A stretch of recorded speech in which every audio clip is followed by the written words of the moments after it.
If they believed that abortion was evil, then they'd fight for birth control and they'd fight for sex ed in school. If they believed we had to stop border crossers, they'd lock up the white people doing all the hiring and putting up the help wanted sign at our border. They only pick these issues because they think if they really, they don't, who even knows if they hate trans kids? They just have to hate trans kids to arouse a prejudice to get more earthly power for themselves. They believe in nothing but themselves. I love how you make them lose their mind when you quote the actual Bible, things Jesus actually said, like welcome the stranger, right? Because the Bible is unambiguous about this. The God of the Hebrew Scriptures commands us to welcome the stranger, and he doesn't ask nicely, and he forbids us from ever mistreating the alien who lives among us. This is Old Testament. This God commands us to treat the alien living among us as one of our own. Then Jesus comes along and says in Matthew 25, individuals and nations will be judged by how well they welcome the stranger. And I don't have to believe the Bible to use these arguments against these people because they don't believe it either. Yeah, and you're watching these scenes, John, on TV. They're just unbelievable. There were people against a wall that were zip tied. You don't know if they were protesters or farm workers, but it doesn't matter in Trump's America. Yeah.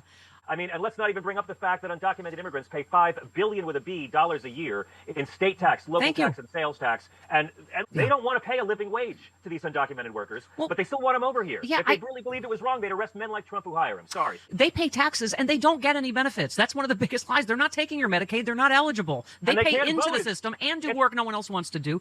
Gail posted, I wonder if Trumpers realized that while immigrants were working, they weren't costing them anything. Now they're paying all of their housing, healthcare, food, etc. to house them in concentration camps. So not only are they not working, not supporting our economy, paying taxes, right? It's costing us money. Yeah. You know what else? When you kick 12 million people off of Medicaid, when they get sick, they're going to go to the emergency room, and the local taxpayers will have to foot the bill. It's almost like they don't think their economic plans through, Steffi.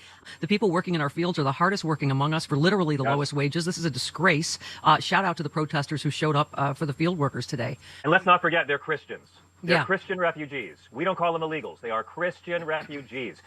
Every country has to have border control. You have to have some say over who comes in your country or not. No one's saying open borders. That was Ronald Reagan. He was amnesty too. But criminalizing migrants, that's where it gets evil. Calling them illegals. I got a $100 bill in my pocket. I'm going to give to anyone who shows me a Fox News anchor ever calling a white lawbreaker an illegal. It's all about the racism. If they wanted the border crossings to stop, they'd lock up the people who do the hiring.